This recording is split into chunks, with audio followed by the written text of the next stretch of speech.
Boa tarde, rapaziada. Sejam muito bem-vindos a mais um vídeo, né? Voltei novamente. Peço novamente desculpas pela falta de vídeos. Peço novamente desculpas pelo atraso, né?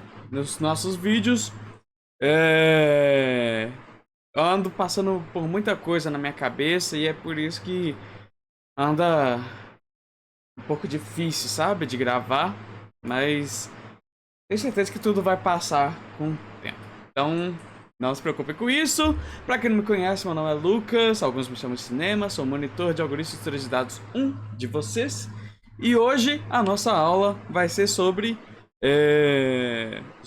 vetores, certo? Sobre vetores. Não é exatamente a aula mais requisitada do mundo, mas para o que eu tô dando conta de fazer, eu vou ir fazendo o que eu acho mais fácil de explicar pra eu voltar nos trancos mais rápido, né? Então, aula de vetores. O que é um vetor na nossa matéria de algoritmos de estruturas de dados 1? O que é um vetor na... Peraí, 2 segundos. O que seria um vetor na nossa linguagem C, né? Seria o mesmo que array. Se você já viu de um contexto de programação, provavelmente você já escutou a palavra array e aí você já deve estar pegando o que é. E, pô, se você pegou o que é, provavelmente você nem precisa tanto dessa aula aqui não. Mas, se você não pegou, não sabe o que é um vetor, eu vou explicar aqui para vocês. Um vetor nada mais é do que uma variável que é capaz de armazenar mais de um valor. Então, o que a gente está acostumado até esse ponto aqui da nossa matéria de Aedes 1? A gente está acostumado com variáveis que são capazes de armazenar somente um valor por vez, certo? Então a gente cria lá nosso int num, por exemplo, que ele armazena o número 5, ou o número 6, ou o número 7, e por aí vai. Mas uma coisa que vai sempre acontecer com essas variáveis é que ele só pode armazenar um número por vez. Quando a gente está falando de um vetor, já é um pouco diferente. Um vetor nada mais é do que uma variável que é capaz de armazenar vários números de uma vez só, certo? Então, é como se essa variável, um número aqui, ela fosse capaz de armazenar o número 1, 2, 3, 4, peraí, 3, 4, 5, 6 e por aí vai, até acabar, né? Os números, que no caso são infinitos, mas no caso o nosso vetor a gente pode muito bem definir tamanho, a gente pode muito bem definir qualquer coisa para eles, só que no caso vai ser uma variável que é capaz de armazenar vários números. Resumindo, um vetor é uma variável que é capaz de armazenar vários números. Eu gosto de imaginar eles de uma forma meio retangular, então tente acompanhar um pouco o meu mouse aqui que eu vou dar uma desenhada para vocês melhor. Vou abrir aqui o Paint, vou dar uma desenhada para vocês de como eu costumo imaginar um vetor, certo? Então, um vetor, normalmente eu imagino ele como um retângulo com vários quadradinhos, né? Então, é um retângulo todo particionado, assim, não tá exatamente certinho esse espaçamento aqui, não. Mas é importante saber como eu imagino esse negócio para vocês conseguirem entender como a gente vai trabalhar nossos exercícios aqui, tá bom? Então, já que a gente tem várias partições, cada partição dessas é capaz de guardar um número, por exemplo, né? Já que a gente está falando de uma variável de inteiros, obviamente, cada quadradinho desse é capaz de guardar um número. Se fosse uma variável de char, cada quadradinho desse seria capaz de guardar uma letra. Se fosse um vetor de float, seria um número com casas decimais, um double, um número com casas decimais maior ainda, certo? Se fosse um vetor do tipo bool, aí seria um vetor que armazena vários valores booleanos, né? Não é como se existissem mais do que true, false, mas, por exemplo, em uma casa eu armazeno true, outra false, uma casa true, outra false, por aí vai.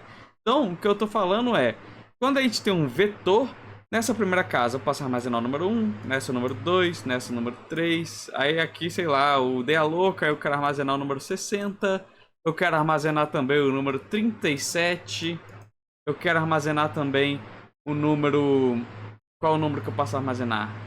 48 e sei lá, o número 22 aqui no final. Então, uma variável que é do tipo vetor, nada mais é do que uma variável que pode guardar todos esses números e a gente vai poder utilizar todos esses números para operações. É claro que não é somente esses números estáticos, certo? Então, por exemplo, não vai ser 1, 2, 3, 60, 37, 48, 22 para sempre. Vai ser os números que vocês definirem e conforme vocês precisarem no programa de vocês. Então, vamos começar aqui com declaração de vetores, certo? Para eu declarar um vetor, eu vou precisar utilizar colchetes, certo? Então aqui é por isso que fica até fácil de imaginar um retângulo, né, em vetores, porque ó, a gente tem aqui o nome da nossa variável e esse colchetes indica pra gente que a gente está trabalhando com um vetor, ou seja, uma variável que é capaz de armazenar mais de um número ao mesmo tempo. E aqui dentro desses colchetes eu posso tanto deixar ele vazio e já atribuir, né, números para ele aqui do lado de fora utilizando chaves, se eu não me engano, né? Eu posso até fazer o teste aqui para vocês depois. Ou eu posso definir o tamanho do meu vetor. Então vamos começar definindo o tamanho do meu vetor, que eu acho que é uma forma mais fácil de trabalhar. Para eu definir o tamanho do meu vetor, é só colocar o tamanho dele aqui dentro, que vai ser tamanho 3, por exemplo. Então temos aqui nosso vetor de tamanho 3. E o que a gente vai fazer para conseguir utilizar esse vetor agora? É bem simples, a gente vai precisar preencher esse vetor. Mas para preencher esse vetor, é importante a gente saber como que vetores funcionam. Então eu vou aqui criar nosso retângulozinho de tamanho 3, né? Então o que é um retângulozinho de tamanho 3? Seria algo mais ou menos parecido com isso daqui, né? Tá bem mal diagramado, mas seria basicamente um retângulo com 3 espaços. E agora a gente vai pensar como que a gente utiliza, como que a gente pode preencher esses espaços. Então, antes de a gente começar a preencher esses espaços, eu preciso ensinar para vocês o conceito de índice do nosso vetor. Então, temos aqui um retângulo com 3 espaços. E uma coisa importante de saber sobre vetores é que a gente sempre vai começar do índice 0, tá? Então, esse primeiro quadradinho, quando a gente for preencher ele vai ser o índice 0, o segundo quadradinho vai ser o índice 1 e o terceiro quadradinho vai ser o índice 2. Isso quer dizer que, apesar da gente ter criado um vetor de tamanho 3, a nossa última casa do nosso vetor, né, o último índice do nosso vetor, nunca vai ser o tamanho do nosso vetor, exatamente, né? Vai sempre ser o tamanho do nosso vetor menos 1. Por que isso acontece? Porque a primeira posição do nosso vetor, ela começa com tamanho 0. Então 0, 1, 2, certo? Então, beleza, show de bola. Aqui a gente entendeu mais ou menos índices de vetores. E isso já é um passo gigantesco para a gente começar a preencher os nossos vetores, certo? Então, vamos começar a preencher isso daqui. Para eu atribuir um valor à posição do nosso vetor, o que eu preciso fazer é digitar o nome da minha variável. Aqui aí eu vou colocar os colchetes, né? Que é para indicar qual posição do vetor que a gente vai acessar. E aqui dentro do colchete a gente vai digitar o índice da nossa posição. Então, se eu voltar aqui, olha aqui, a gente falou que a primeira posição do nosso vetor vai sempre começar com 0, a segunda com 1, a segunda vai ser 1, porque 0 mais 1, 1, e a terceira vai ser 2, porque 1 mais 1, 2. Então, se eu quiser adicionar um número no nosso vetor na posição 0, eu preciso digitar o nome da nossa variável, abre colchetes, a posição do nosso índice e atribuir um valor. Então eu vou colocar aqui 10, por exemplo, na primeira posição. Para eu acessar a segunda posição, eu posso muito bem vir aqui, colocar o valor 1 e colocar um segundo valor, que segundo valor eu posso colocar, sei lá, eu vou colocar o número 3 aqui, e para um terceiro valor eu vou colocar aqui o número 2. E assim a gente atribui algum valor para a terceira casa do nosso vetor. E aqui eu vou colocar, sei lá, o número 28. E agora a gente vai printar isso na tela. E para printar eu vou utilizar um for. Int igual a 0, enquanto i for menor do que o tamanho do nosso vetor. Qual é o tamanho do nosso vetor? Tamanho 3. E mais. Certo?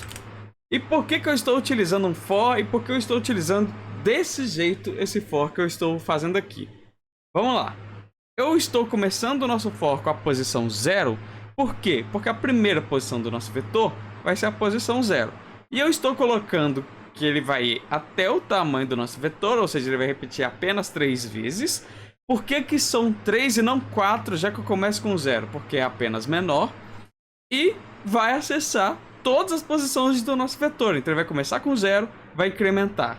Vai para o 1, vai incrementar. Vai para o 2, ele vai até incrementar, mas ele não vai rodar porque 3 não é menor do que 3. Então, tudo que eu preciso fazer para printar esse número na tela agora é colocar aqui printf, colocar porcentagem d/n, para ficar fácil de ler, e colocar aqui num e aqui dentro. Sim, eu posso colocar uma variável dentro do nosso vetor. Por que eu posso fazer isso? Porque essa variável está atribuída a um número. Então, na primeira vez que ela for rodar, esse vai valer 0, indicando a 10ª posição. A segunda vez que eu for rodar, esse vai valer 1, indicando a segunda posição do nosso vetor. E a terceira vez que eu for rodar, esse número vai valer 2, indicando a terceira posição do nosso vetor. Então, beleza. Aqui eu vou salvar nosso programa. Vamos limpar a tela, compilar ele. Tudo certinho. E vamos executar. Na hora que eu executar, aconteceu exatamente o que a gente já tinha previsto, né? Ele vai printar a primeira, a segunda e a terceira posição do nosso vetor. Show de bola! Então, o que temos aqui? O que a gente entende aqui é que para a gente acessar a posição do nosso vetor, a gente precisa de números. E poxa, Lucas, poxa, Cinema, para eu imprimir na tela, eu precisei de um for. Eu posso utilizar um for para escanear os números também, ou vou ter que fazer manualmente assim? Sim, vocês podem escanear os números de vocês. Então é só eu vir aqui, certo?